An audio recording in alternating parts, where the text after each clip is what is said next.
Oh, hey, I didn't see you there. In celebration of my 200 subscribers, behold, my stuff. Anyway, I'm a guy called Bunny from Dawless House Music, and, well, this is my rig-ish. I say ish because pretty soon a lot of this is going to move around, get swapped in, get swapped out. I will start by coughing, well, suppressing my cough from... This is the Dave Smith. Yeah, you like that? That's my new toy. Yeah, I replaced tooth synths with this thing, and then this is my new ASM Hydrosynth, which we'll get to in a second. But we'll start where most people want to start out, and what's the brains of your outfit?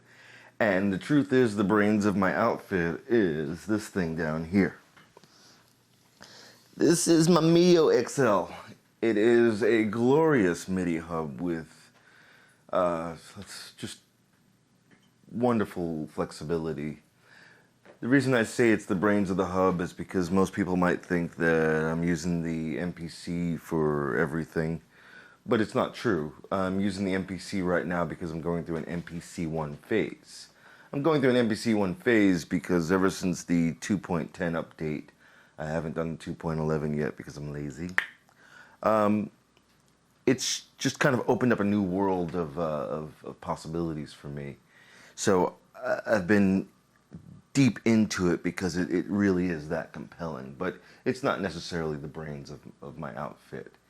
Meaning, the MPC sends clock to everything, yes, but it sends sequences to the Dave Smith, it sends sequences to the ASM, it sometimes sends sequences to the Digitone, but the Digitone also sometimes sends sequences to the Dave Smith or the Hydrosynth. Everything is sending MIDI, not to everything, but everything, thanks to the Midi XL, can send MIDI to everything, and I utilize it as such. For the most part, I like gear that has their own sequencers in, and I will run the sequences from each individual piece of gear. But as you see, no sequencer. This has a sequencer, but yeah, I don't want to mess with it in a live improv setting unless I'm just, cranking out some acid. But before we get to that, let's talk about the gear we're not using. If you look over here, there's a 707 hidden. I've got 2 TD3s, because why wouldn't you have 2 TD3s? Until Behringer came out with the TD3 MO, and now I'm craving at least one MO. SH10, oh, sorry, not SH101, SH01A, SE02, shout out to Floyd Steinberg, OG QY70, and hiding over the top of my original from the 90s, this was the creature that got me started. I bought that the week it came out, my MC505 and my QY700, which I am about to upgrade. So Floyd, if you're watching, this is what I was talking about the other day. I'm about to get the USB drive into this bad boy because I got plans. And no, my plans is not to be CFX Acid Crew and turn this into a wonderful groove box, because I'm just not that good at the Yamaha. There's a couple of effects stuffs down here. There's an Akai sampler HD bad boy. There is this, which I think everyone's had one of these at one point if you've been messing with hardware for more than, say, 10 years. There's an Akai, uh, one of those MIDI controllers that they came out with that I thought was fun for like 5 minutes. Ooh, up here is a Rhythm King. This is from the 60s. Yeah, I found that and I thought I had gone to heaven, man. You know, this is the drums. This is the heart of Sly Stone's "There's a Riot Going On" album, and if you haven't heard it, it's a legendary moment in popular music history where Sly Stone, who of course was with Sly and the Family Stone, basically his band bailed on him because he was a drug addict and a weirdo and a jerk, and so he replaced them with this thing, and the album blows minds. This is a really old drum machine whose name I can't really see right now. There's a FB01. Shout out to Bad Gear. In fact, I have almost a weird relationship with the Bad Gear show because, lordy, have I owned a lot of the gear that he's had on his show. This is the MC101. It is not mine. It is my partner, my girlfriend, and my cameraman right now. And this runs her drum, the tactile drum controller setup. If you look over here, she's got an Elisa Sample Pad Pro and a Hand Sonic, and she runs the drums through here on a full-time basis, and that's pretty cool. There's a bunch of my previously failed attempts at MIDI routing until I gave up and realized that the Mio XL is the way. Blah, blah, blah. Random cameras. And if you're into audio hardware, you'll see an assortment of turntables. I've got a Panasonic / Technics SL1100. I've got either that's a 1200 or a 1210. I've got a couple of those, so I can't remember which ones are which. There's a Thorens. There's a Thorens. Everywhere's a Thorens. There's a mixer over there, the Alesis mixer that I bought at Christmas time a couple of years ago, and the sumbitch 6-channel died like within days, and I got so mad that I ended up buying this days later. In fact, it was during the pandemic. I remember now because we all thought we were going to die, and I said, "Oh, what the hell? We're going to die anyway, so I might as well get the mixer that I want." And well, I kind of regret there's a version that's above this, and at the time I was on, the whole table thing, and had I been in rack mode at the time, I would have gotten the slightly bigger one because it's got a lovely, I think, 5-band EQ for the master, and that would have been great. This is a creation that I guess you could say I commissioned, and it is essentially a rug that my lovely girlfriend made, but I'll be using this as a sound baffle because it's just too pretty to walk on.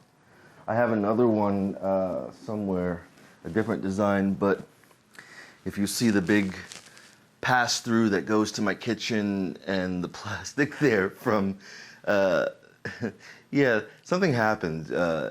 On the literal coldest day of the year, my boiler decided to die, or rather, I decided to try and fix my boiler's halfway problem on the coldest day of the year like a moron. And of course, anybody who's ever worked on anything mechanical, sometimes when you take something apart because you think you know what's wrong with it, other parts that you had no idea were broken like fall out of it, and those broken parts were holding the whole shit together.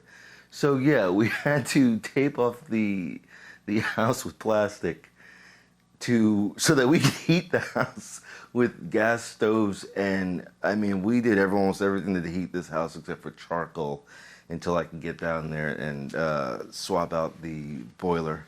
So we haven't gotten around to, I don't know if you can see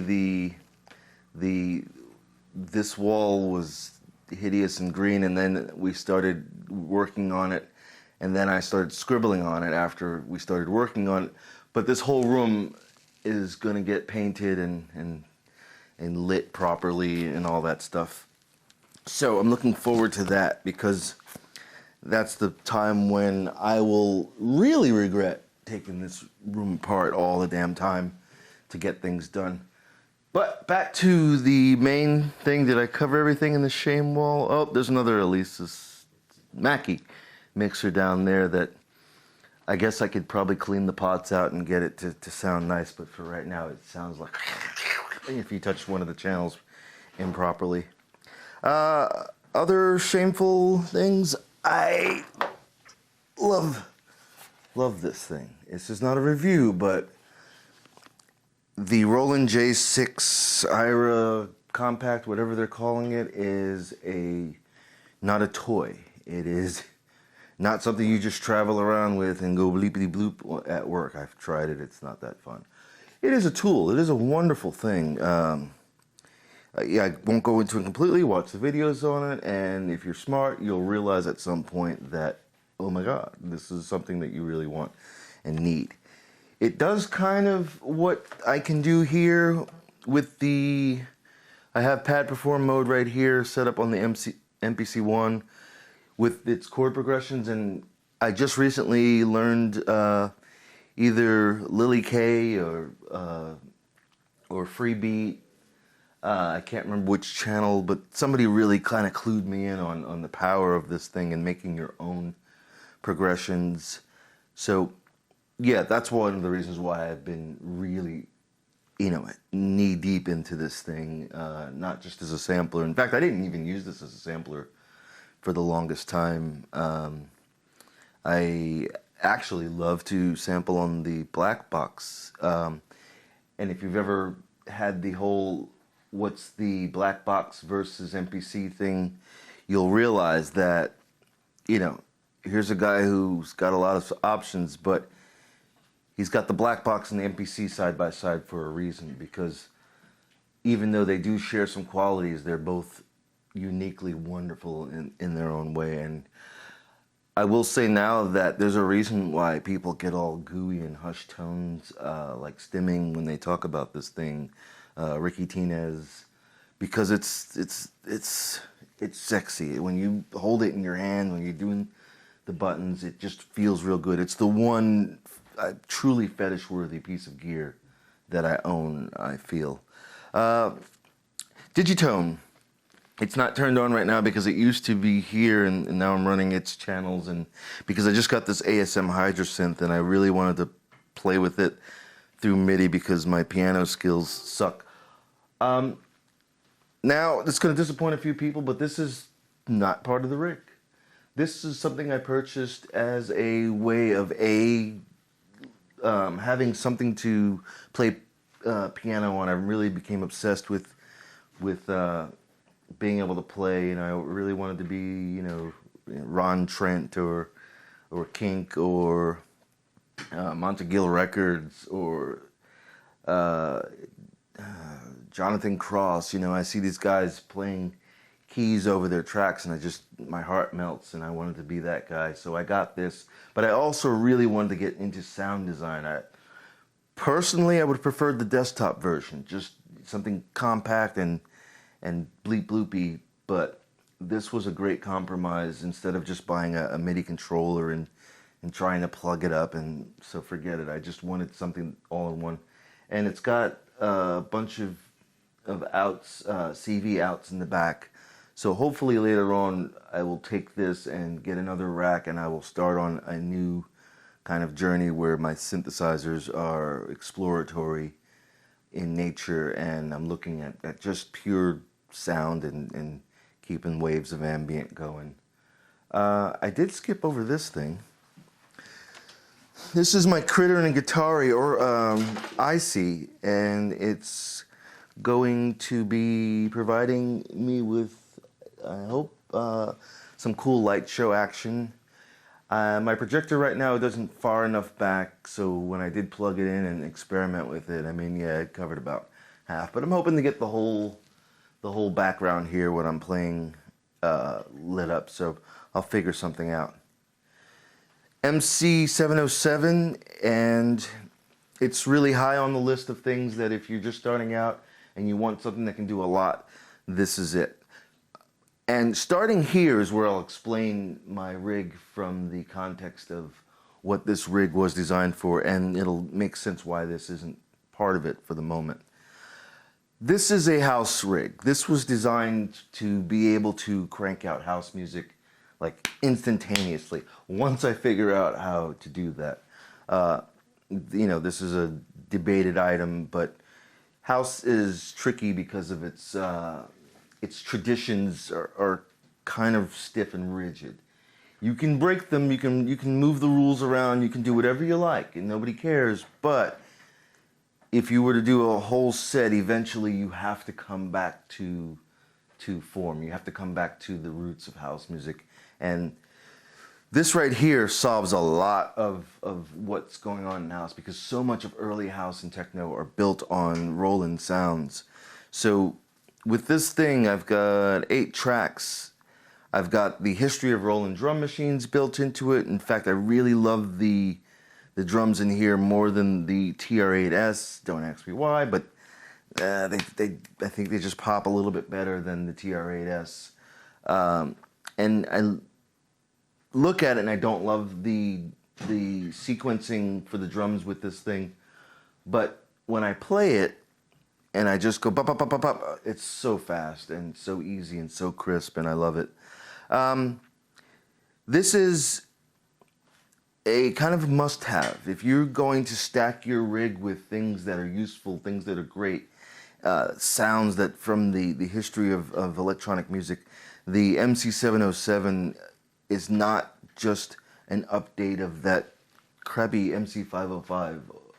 It's not. Think of it as a 1080 or a JV 2080 with 8 tracks sequenced and all kinds of cool tricks you can do. And yes, there's a lot of whining out there about song mode, but I've never used song mode in my life except for when I was goofing around with the Akai. And yeah, it's so great for that. It's holding a heritage of sounds in it.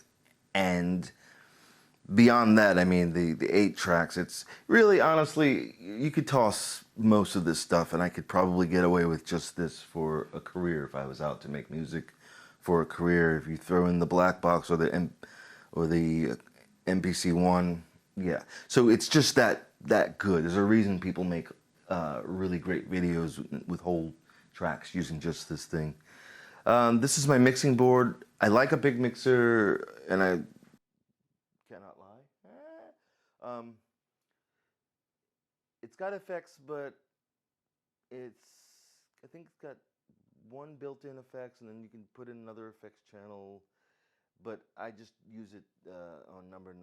That's my reverb. So if you ever see my tracks and you're wondering why I'm washed in reverb and delay, it's the number 9 setting on my Behringer. This is my Tascam. I don't like where it is right now. I'm planning on moving this. I just bought some more arms for my onstage keyboard stands. Shout out to keyboard stand people, because the table gig game is, I tried it. This whole room used to be different table configurations. I mean, I bought shelves and stuff, and yeah, I like standing up. I like the idea of being up and doing. And yeah, I feel like Depeche Mode. Hey. This is a 24-track digital multi-track. It is fantastic. I haven't used it nearly enough. I haven't used one fraction of it, and it's going to get some use because I'm being goaded on to do more vocal work by my homie John Dia. Um, Over here, RD9 and RD8, because if you don't have an RD9 and RD8, I'm not sure what's wrong with your heart. Because I don't know about you, but ever since I heard these things, and I mean the 909 and the 808 as a kid, yeah, it's to have the same sonic possibilities in a new package, and these updates are not just gimmicks; they're really amazing.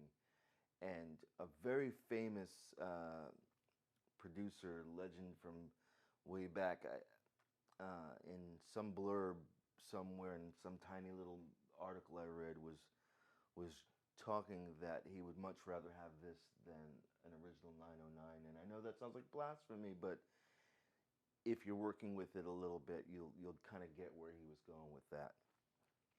TR8S, I like it, don't love it. I'm in the process of considering selling it. I've been putting it up on the local boards, which usually don't sell anything. So when I get serious and want to sell it, I'll just put it on Reverb and it'll be out the door. The Impact, again, I love it, but since this is a house rig, my ears don't hear where it fits in to. So as much as I'm really happy with it, I love what Arturia did, and I'd like to see a sequel, honestly, to this thing. But yeah, it's a bit of its own thing. This is an Akai XR20, and if you'll notice that it made it into the rig for a reason. People who have this thing tend to not get rid of them because it is a delightful piece of trash. It is the chick who shows up to the party in the dress that's a little too sexy and the makeup that's a little too over the top and gets drunk, and man, when it works, it's just a whole lot of fun. It doesn't play nice with anything, trust me. It's so loud, it's so gaudy. It's a Honda Civic with a giant wing and a neon paint job worth of sound.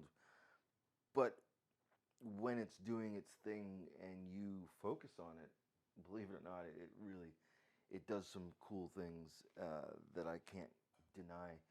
Digitone, it's turned off right now, but suffice to say, it's one of the things that gives me the most joy. That when you hear those FM tones, I mean, my heart kind of just melts. Did I get to everything? Oh, my patch bay. Uh, if you start running a lot of audio, especially if you have more than one sampler, if you have a lot of stuff that with a lot of ins and outs, uh, do yourself a favor. Spend $150 and get yourself an audio patch bay. This is my Midi Syncman because the Tascam I got has the built-in SD card. The one before it had a CD or DVD recorder right here and freaking MIDI right here, so you can MIDI sync it. But I'm like, well, who makes DVDs anymore? I'll get the one with the SD recorder, and it didn't occur to me until I bought the thing off of eBay in Japan that, oh yeah, by the way, jerk, it doesn't have MIDI. So this is some really outdated technology that you make a. I got to take a drum track and then record it into the Tascam, and then the Tascam sends it to this thing, and this thing syncs the Tascam, and it's voodoo. It's voodoo. Um, what else we got? My girlfriend's acoustic drums, and these just grow at random. My Volcas, this is where we all started out. Um, this was the second new generation device that I purchased. The first was the Volca sample.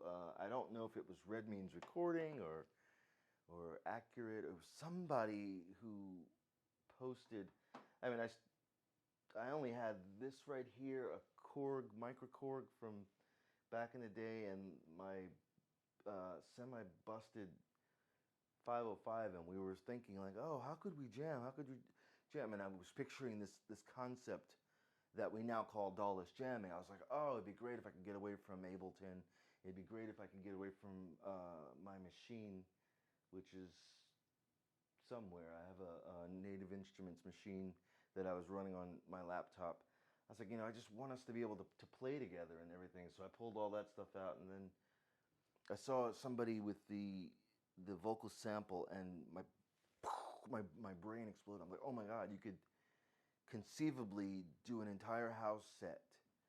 And now we're at that age. I mean, Alex Fain is doing entire house sets on Gear. A lot of people are doing entire house sets on Gear. And yeah, this is kind of where it all started.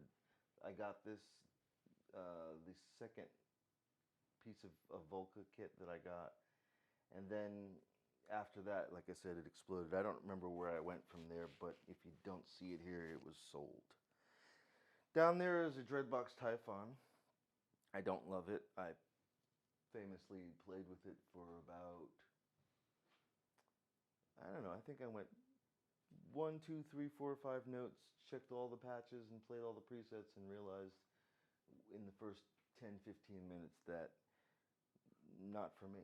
It's great. It sounds really big. It sounds really lovely, but not my thing. Oh, there's an emu. Emu. What are you again? Proteus 2. Orchestral. As a kid, I would go to the music store and they would have like these racks of Proteuses, and you just knew that these things were so amazing and so ahead of their time with their sound modeling. And I'm just too lazy to put it in the rack. But like I said, once I get a few more things solidified, it'll make more sense to put it in there. My goal was to be able to run 2 tracks at the same time. And what I mean by that is just like a DJ has left turntable, right turntable, sometimes center turntable. I wanted to be able to run 2 tracks going on at the same time, blend them in, blend them out, mix over to them. So I made sure I had a lot of redundancy. So, like I said, this provides all of my stock Roland sounds, the Juno 106, the pianos, the organs. The Digitone gives me those crisp FM bell tones I can sample for days with the Black Box. The Black Box is great because it can sample unlimited streaming as big as your sound card. This is my new mono synth of choice. It's got presets on the back end of its channels, and on the front 5 channels, it's all user banks that are duplicates. And I immediately, the first day, took all my favorite bass patches that didn't sound redundant and threw them on the front end. And now when I go to make a track, boom, one of those 25 is really just gonna nail it. And if it doesn't, I can just turn the cutoff, delay, or the, not delay, decay and attack, and just tweak it, and boom, I will find that sweet spot for house bass sounds, no problem.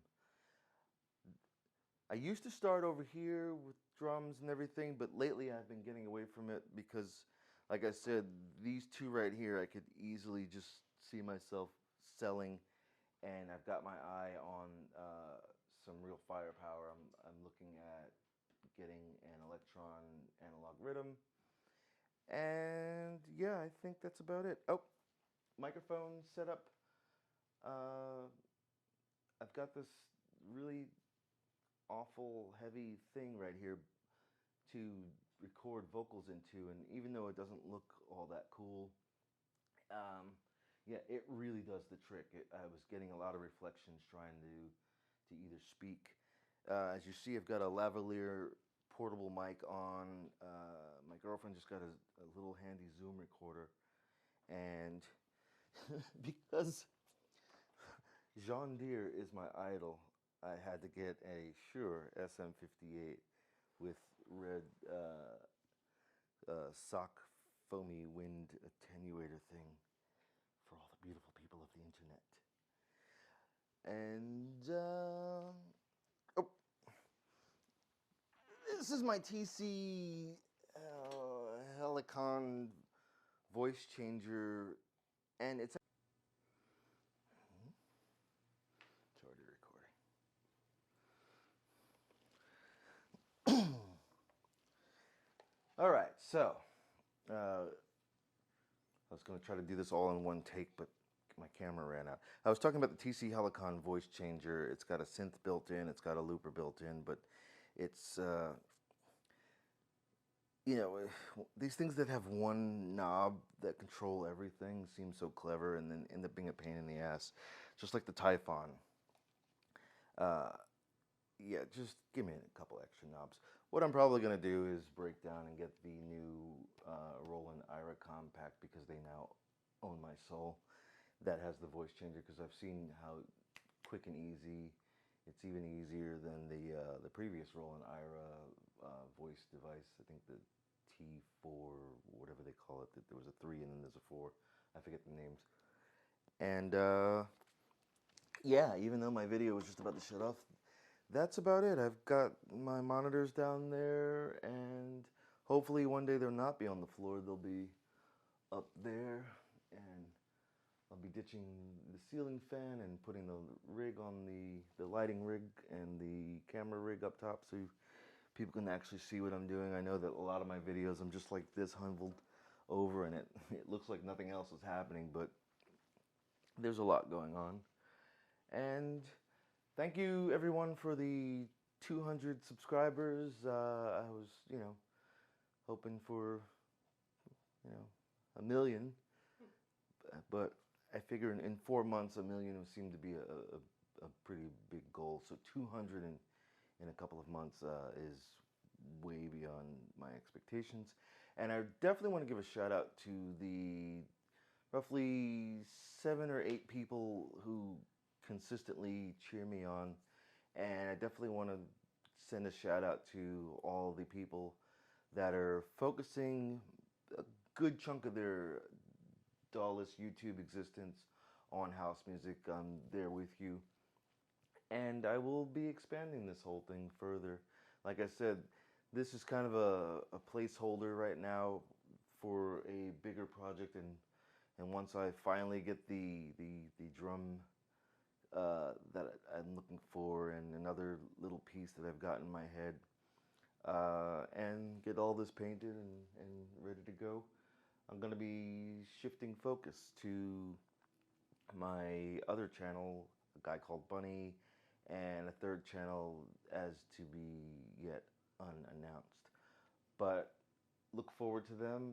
You'll be seeing 2 people running this, what was supposed to be a 2-person rig and ended up just being me for now because I got impatient and started a channel. And you guys liked it, so I kept going with it. And massive shout out to Analog Kitchen for inspiring me to go all big and crazy with this, because I thought that was a really dumb idea until I saw some video he made from a warehouse. And between him and Octave One, I said, all right, well, I'm not so insane. It can be done. So I'll be looking for all you guys that are in the kitchen club, and I don't know, let's see if I can get my passport together and get over there.